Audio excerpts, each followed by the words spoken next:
What if the most important relationship of your life began on the loneliest day you ever had? We've all been there, those moments when everyone else is celebrating but you feel completely invisible. Maybe it was a birthday with an empty seat at the table. Maybe it was a big achievement no one showed up for. Loneliness has a strange way of sneaking in even on the days that are supposed to be the brightest. That's exactly where Alexandra was. 22 years old, graduating summa cum laude from one of the top universities in the country, yet sitting alone in her wheelchair by the window while the rest of the auditorium buzzed with laughter, camera flashes, and proud family cheers. No one by her side. No one clapping just for her.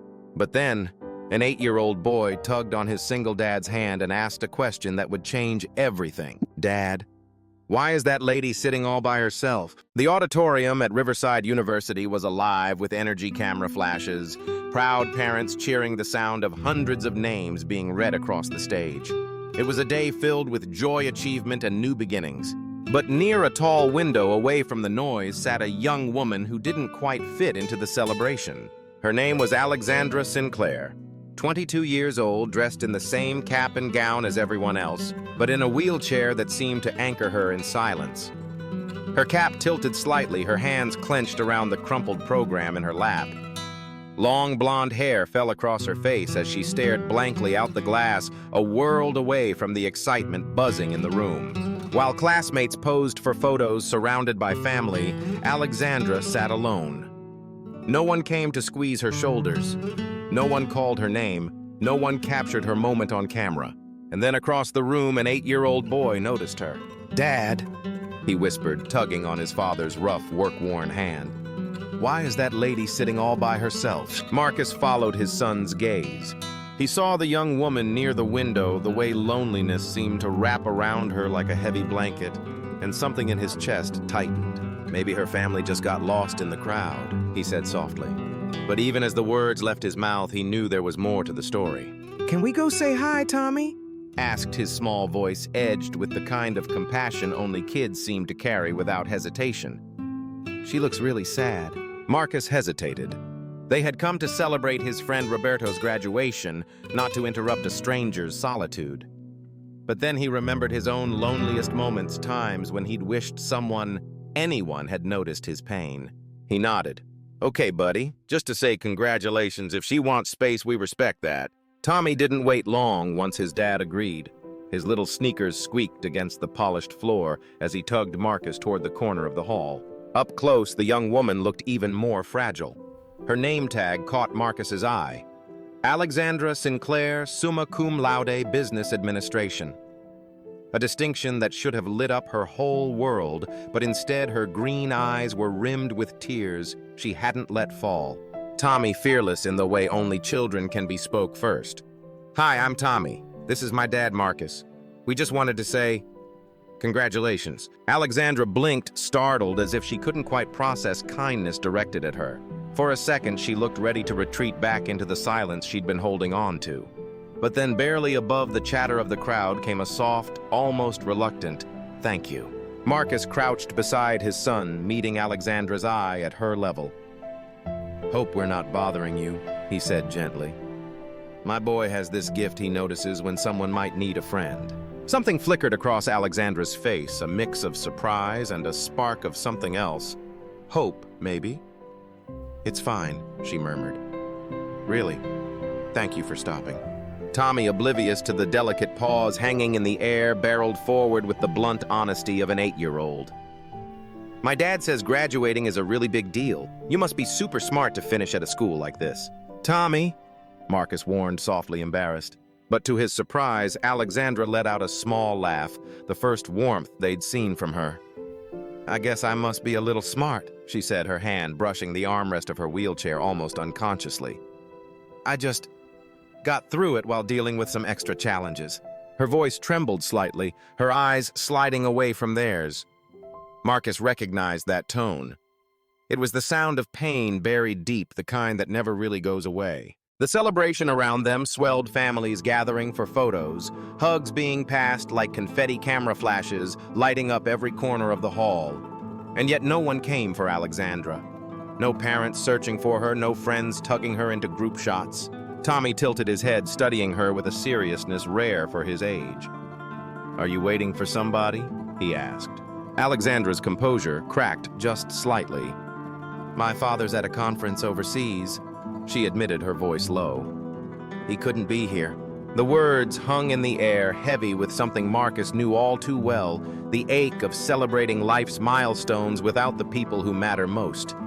He'd felt it every time he looked at Tommy's empty chair at school plays, every scraped knee, where only one parent was there to comfort him. But at least he and Tommy had each other. Alexandra had no one. Marcus swallowed, then surprised himself with what came out of his mouth. "Well, would you like us to take a photo for you?" Every graduate deserves to have one to look back on. Her eyes widened, caught between disbelief and gratitude. "Oh, you don't have to. Dad's really good at taking pictures." Tommy jumped in, grinning. "He takes lots of me, 'cause Mom can't." The innocence in his voice cut through the moment like glass. Tommy had never known his mother, Clara, had died giving birth to him, but he spoke of her absence without the grief that still weighed on Marcus every single day. For a moment, Alexandra just looked at Marcus, something unspoken passing between them. Then she nodded. "Actually, I'd love that." Marcus pulled out his old smartphone and crouched down, searching for the right angle, the right light. Alexandra adjusted her cap, sat taller in her chair, and finally smiled. Not the polite smile she'd been forcing all afternoon, but a real one.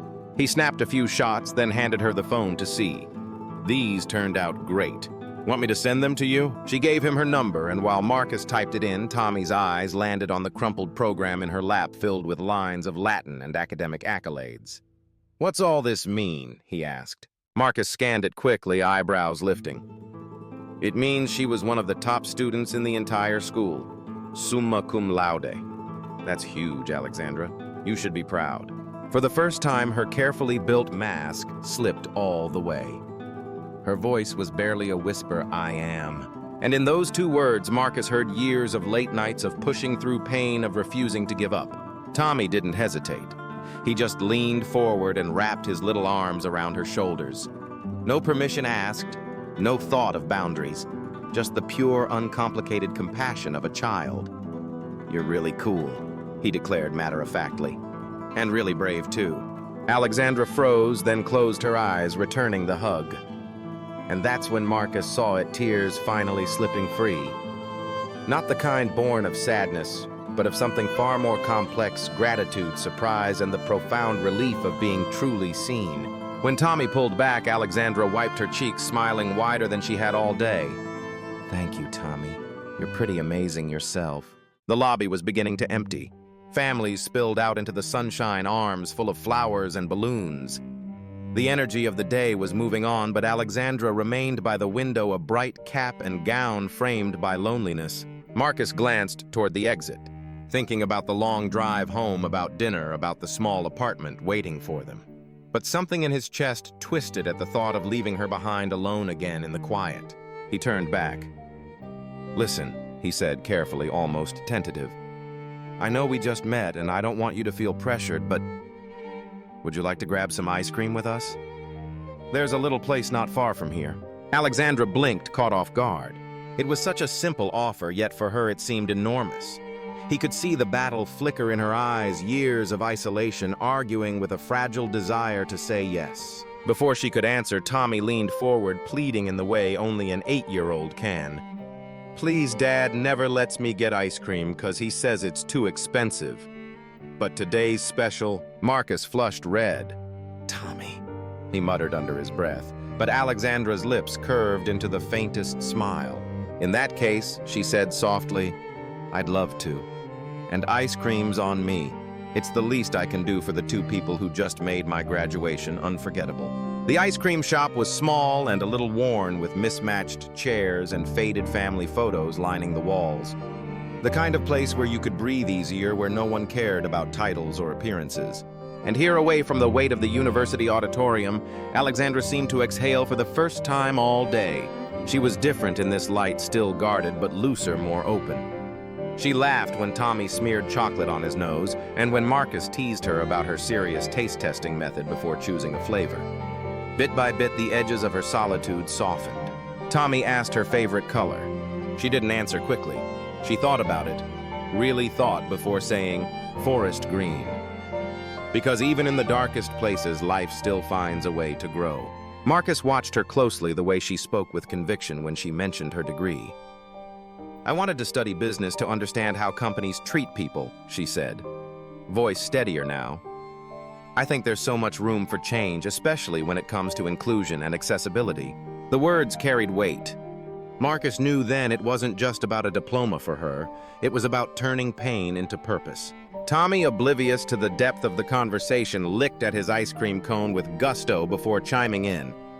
My dad says people are like books. You can't tell the story just by the cover. Both adults went quiet, then smiled.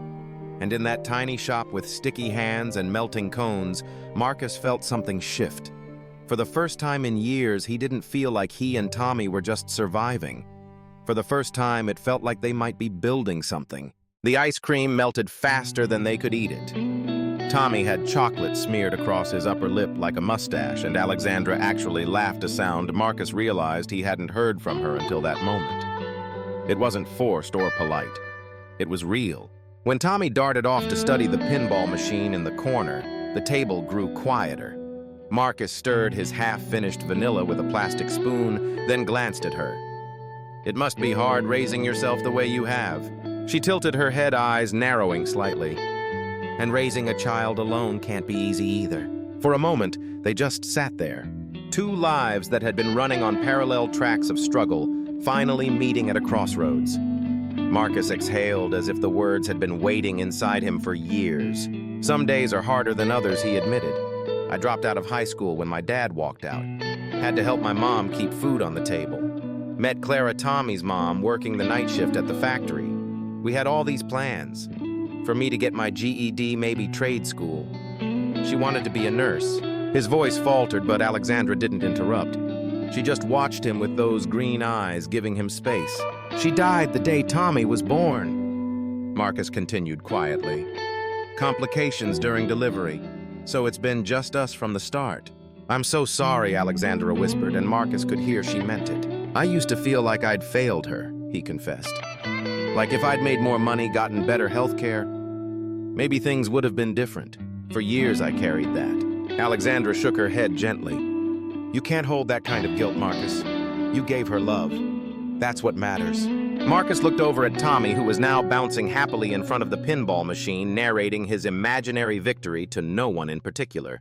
A small smile tugged at his lips. I've spent so long believing we were incomplete, he said. Like we were missing the piece that made other families whole.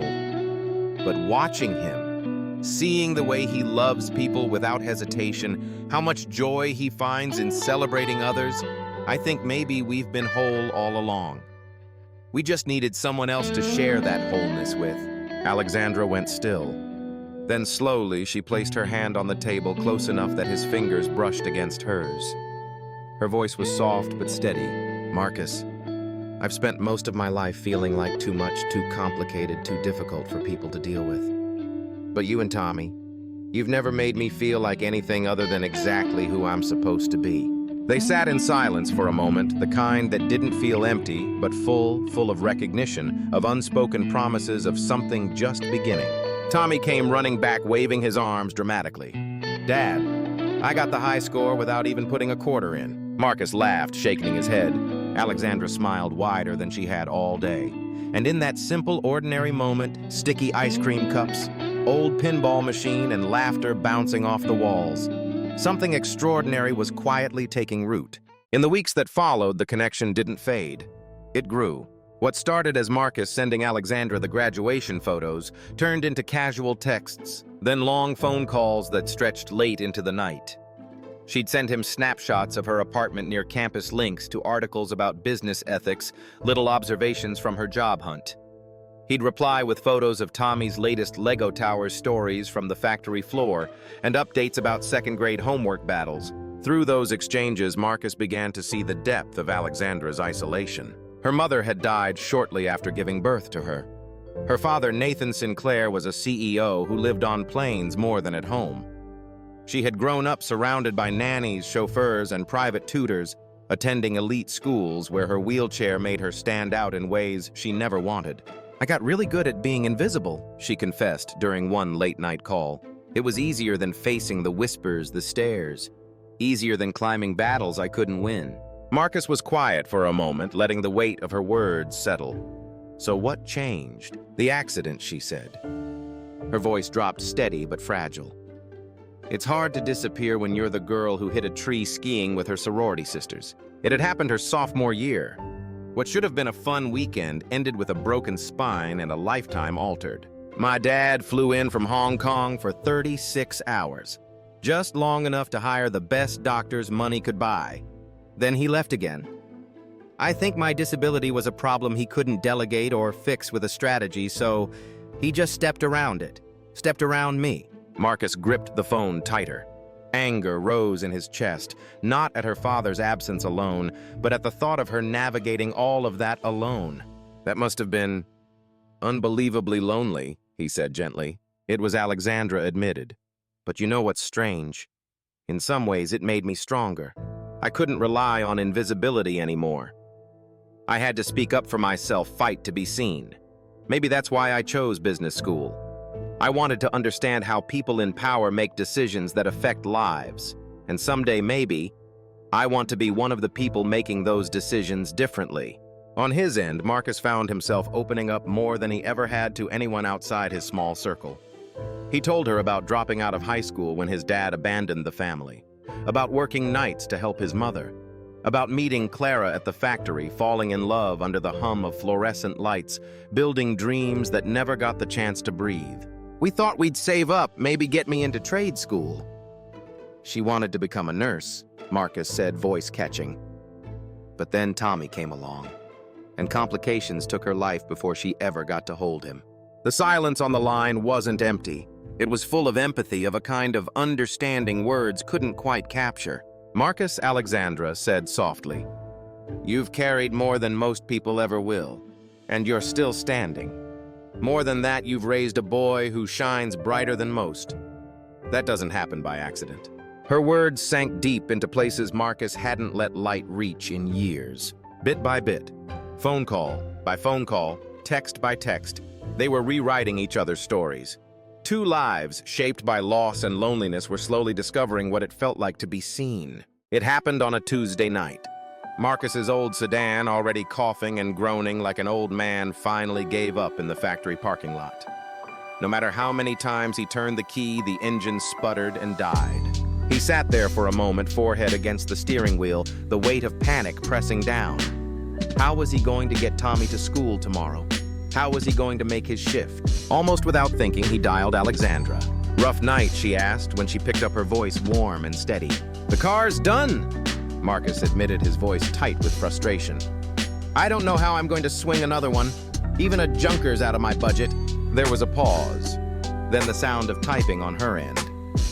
"Okay," she said matter-of-factly. "Let's find you something reliable. What's your budget? Don't say you'll figure it out. Just give me a number." "Alexandra, you don't have to." "Marcus." Her tone was firm but kind. "You do the same for me, so let me help." That night, while he wrestled Tommy into pajamas and read the same dinosaur book for the 100th time, Alexandra sat in her apartment scouring the internet. She dug through used car listings, cross-referenced reviews, even made a spreadsheet breaking down reliability, mileage, and cost. The next morning, Marcus opened his phone to find her neatly organized list waiting in his inbox. He stared at it, stunned. No one, not since Clara, had put that much effort into helping him shoulder a problem. When he called her later that day, his voice was quiet. "Why'd you do all this?" "Because you needed help," she said simply, "and I could give it.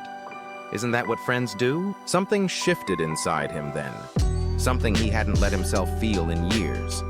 He'd carried the world on his back for so long that he'd forgotten what it felt like to have someone steadying the load beside him. It wasn't just about a car. It was about being reminded he didn't always have to stand alone. The first interview ended with a polite smile and a "we'll be in touch." They never were. The second one was worse. The manager spent more time asking about accessibility ramps than about Alexandra's qualifications. By the third rejection, she called Marcus late at night, her voice thin like someone trying to hold together a breaking glass. "They don't see me," she whispered. All they see is this chair. Marcus leaned back in bed, the phone pressed to his ear. Tommy sleeping soundly in the next room. He could picture her sitting in her apartment diploma on the wall, yet feeling like the world had already decided who she was. "Tell me again," he said softly. "Why you want this job?" She hesitated. "Because I want to help companies create more inclusive workplaces." "No," Marcus interrupted gently. "That's the answer you'd give in an interview. I'm asking why you really want it. For you." There was silence on the line. Then slowly her voice cracked open. "Because I don't want anyone else like me to walk into an office and feel like they don't belong. Because I want a kid in a wheelchair to see someone who looks like them sitting at the head of the table. Because I want to change the way the business world thinks about disability and capability." Marcus closed his eyes, letting her words sink in.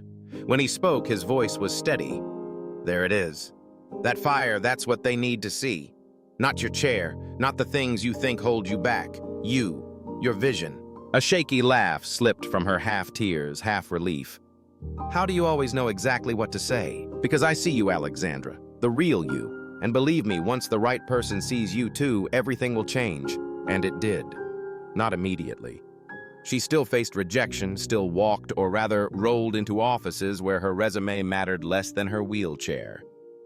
But Marcus's voice echoed in her head every time: "Your fire, your vision." It became the rope she clung to when her own confidence wavered.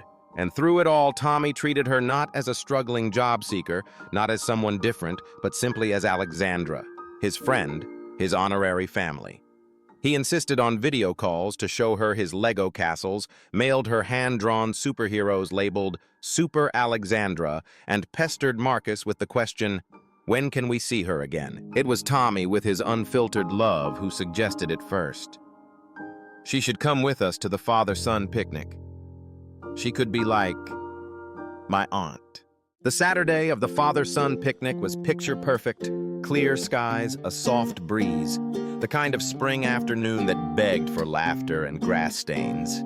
Riverside Park was alive with families spreading blankets, tossing frisbees, and unpacking coolers. Tommy could barely contain himself. He marched Alexandra across the lawn in her wheelchair as if presenting royalty. "This is my friend Alexandra," he told his classmates proudly. "She's super smart and graduated from a really big school." Marcus hung back watching. He braced for the awkwardness, for the stares kids sometimes gave when they didn't understand. But to his surprise, Alexandra handled it with a grace that made it look effortless.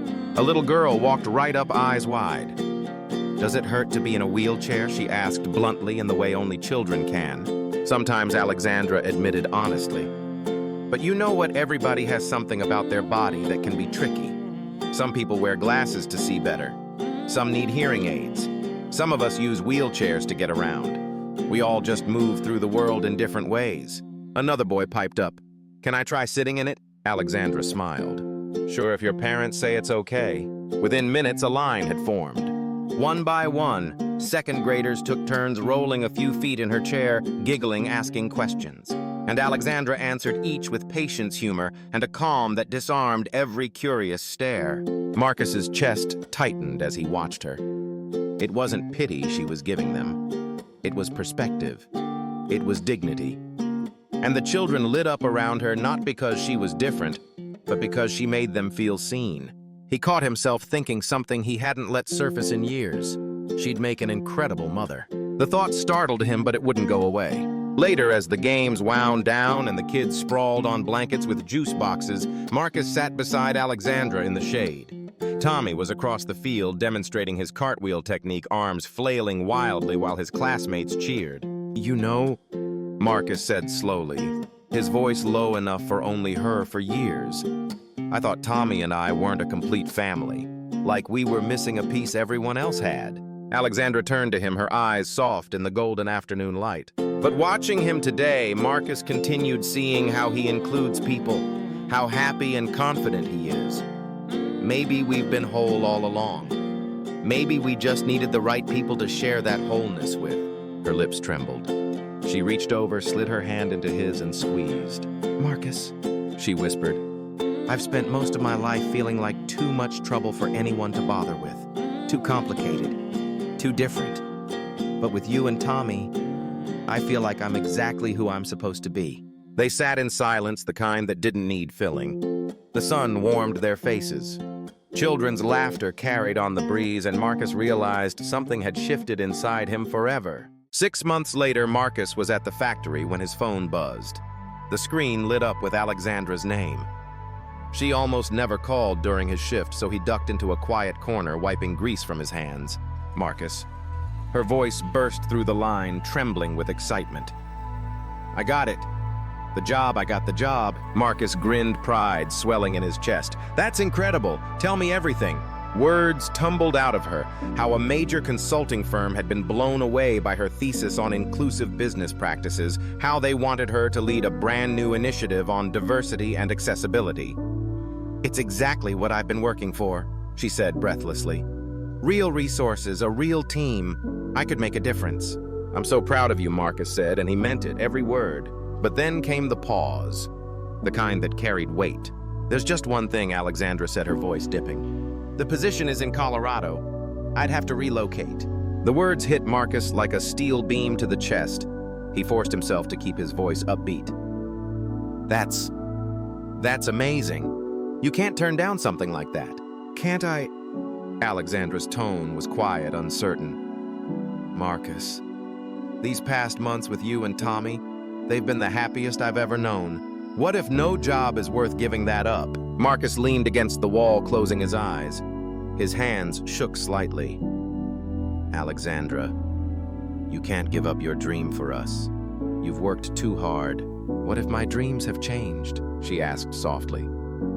The silence that followed was heavy electric. Marcus's breath caught. What are you saying? I'm saying I love you, Marcus. I love Tommy. And if there's even the slightest chance we can build something real together, I'd rather risk that than move across the country for a job that might leave me successful and alone. For a moment, Marcus couldn't speak.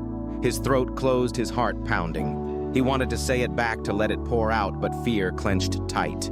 Finally, he whispered, I've loved you for a long time, since that graduation day. But I was afraid. Afraid you'd see me for what I am, a high school dropout who works in a factory. And you're brilliant, educated, destined for so much more. I didn't think I had the right to ask you to consider a life with me. Someone like you. Alexandra's voice broke, incredulous. Marcus, you're one of the strongest, most principled men I've ever met. You've raised an incredible child while carrying burdens most people couldn't even imagine. You've shown me what it feels like to be truly valued. Don't you dare diminish yourself. But money lifestyle, we're so different. Marcus, she cut in firm. Now, money doesn't buy the happiness I've found sitting in your tiny kitchen helping Tommy with homework, laughing while you cook. I've had money my whole life. I've never had that. Marcus felt tears sting his eyes, hot and unrelenting. I love you too, he whispered. More than I ever thought I could love again. But I can't ask you to give up everything. You're not asking, Alexandra said. I'm choosing us. There was a long silence full of possibility. Then Marcus asked the question that had been clawing at him since she first mentioned Colorado. What about the job? Alexandra exhaled slowly, determination sharpening her voice. What if I counter their offer? Ask to work remotely with travel once a quarter. The kind of culture change I want to lead, it can be done from anywhere. And maybe I'll be better at it if I'm rooted somewhere I finally belong. And for the first time in years, Marcus let himself believe in a future that wasn't defined by what he had lost, but by what he might build. That evening, Marcus sat Tommy down at the kitchen table. The boy was halfway through a peanut butter sandwich, swinging his legs under the chair when Marcus cleared his throat. Buddy, I need to tell you something important. Tommy looked up, crumbs clinging to the corner of his mouth. What is it, Dad? You know how Alexandra's been spending a lot of time with us lately. Tommy's grin was instant. Of course, she's like family already. Marcus's chest tightened. Right, and I want you to know something. I love her, Tommy, not just as a friend, the same way I loved your mom. For a long moment, Tommy just blinked, sandwich forgotten in his hands. Then, in the very serious tone only an 8-year-old can muster, he asked, Does that mean she might live with us? Marcus swallowed. Would you like that? Tommy's answer came without hesitation. He practically bounced in his chair. Are you kidding? That would be the best thing ever. She could help me with homework, and we could watch movies together, and maybe she'll teach me business stuff too." Then he stopped, his expression softening, eyes darting toward the photo of Clara on the wall. "Do you think Mom would be okay with it?" Marcus's throat constricted. Even after all these years, the boy's sensitivity never failed to undo him. He reached across the table, resting a steady hand on Tommy's shoulder. "I think your mom would want us to be happy. And I think she'd love Alexandra because she makes us smile again." Tommy nodded solemnly, then broke into his widest grin. "Then yes, let's be a family with Alexandra." 2 weeks later, Alexandra called Marcus with news. The consulting firm had agreed to her proposal. She would work remotely, traveling to Colorado once a month and attending quarterly meetings in person. It wasn't the arrangement they'd originally planned, but her ideas were too valuable to lose. More importantly, it gave her exactly what she wanted: room to build a career that mattered while building a family that mattered even more. A year later, Marcus found himself standing in the same university auditorium where everything had begun. But this time, the cap and gown were on him. With Alexandra's encouragement and her quiet financial support, he had gone back to school, finishing his GED, then enrolling in night classes toward an associate's degree in manufacturing technology. It had been grueling. Long shifts at the plant, late night studying after Tommy was in bed, weekends that blurred into textbooks and note cards. But every step, Alexandra had been there, helping him register for classes, proofreading essays, cheering for every small win. And Tommy, his little cheerleader, told anyone who would listen, "My dad's going to college, just like Alexandra did." When the announcer called his name, Tommy shot up from his seat in the front row, hands cupped around his mouth. "That's my dad!" He shouted, his voice carrying through the hall, making strangers smile. Marcus walked across the stage, but his eyes weren't on the diploma. They were on the front row where Alexandra sat beside Tommy, her eyes brimming with tears. On her finger glinted a simple silver ring, once belonging to Marcus's grandmother. He had given it to her just 2 weeks earlier in their tiny kitchen with a proposal as unpolished and genuine as the man himself. "I don't have much," he had said, holding out the ring with calloused hands, "but I can promise you a life full of love, laughter, and the kind of everyday adventures that make it all worthwhile. So, will you marry us?" Her answer had been immediate, tearful and whole. Yes. Now, as cameras flashed and families gathered in the aisles, the three of them posed together, no longer fragments, but a family. Alexandra had found the belonging she'd craved her entire life. Tommy had gained not just a father, but a mother figure who celebrated his curiosity and kindness. And Marcus. Marcus had learned that love could bloom in the most unexpected places. On the walk back to their car, the reliable used sedan Alexandra had helped him choose, Tommy tugged at Marcus's hand. "Dad," he said, thoughtful, "remember when you told me education was important?" Marcus smiled. "I remember." "Well," Tommy said seriously, "I think kindness is important too. Because if we hadn't been kind to Alexandra that day, we wouldn't be a family now." Alexandra ruffled his hair, then reached for Marcus's hand. "Sometimes," she said softly, "the most important lessons aren't learned in classrooms." The three of them climbed into the car and drove home to the little house they now shared, filled with Tommy's artwork taped to the fridge, Alexandra's business books stacked on the coffee table, and Marcus's technical manuals spread across the counter. And Marcus realized as the evening sun spilled across the dashboard that what began as a moment of kindness in a crowded auditorium had become the rest of their lives. Sometimes the most extraordinary chapters of our lives begin with the simplest acts of kindness. A boy tugging on his father's hand. A man choosing to stop instead of walk past. A young woman brave enough to let someone in. Alexandra thought she was celebrating her graduation alone. Marcus thought he was just teaching his son about compassion. Neither of them realized they were writing the first page of a brand new story, the story of a family. Because family isn't only the people you're born to. Sometimes it's the people you find along the way, the ones who see you, who show up, who choose you day after day. And kindness is the doorway. The smile, the offer, the hand extended at exactly the right moment. So if this story leaves you with anything, let it be this: never underestimate the power of a small gesture. A hello. A photo offered. A scoop of ice cream shared. You never know. It might just change someone's day or their life. It might even change yours. Sometimes the family you end up with isn't the one you were born into, but the one you choose day after day with kindness and love. Alexandra, Marcus, and Tommy found each other in the most unexpected way, all because a little boy asked a simple question. Why is she sitting all alone? And now I want to hear from you. Have you ever had a moment when a stranger's kindness completely changed your day or even your life? Share your story in the comments. You never know, your words might be exactly what someone else needs to hear today. And if this story touched your heart, don't stop here. Check out our Best of Prime Tales playlist full of powerful true life stories that remind us of the extraordinary moments hidden in ordinary days.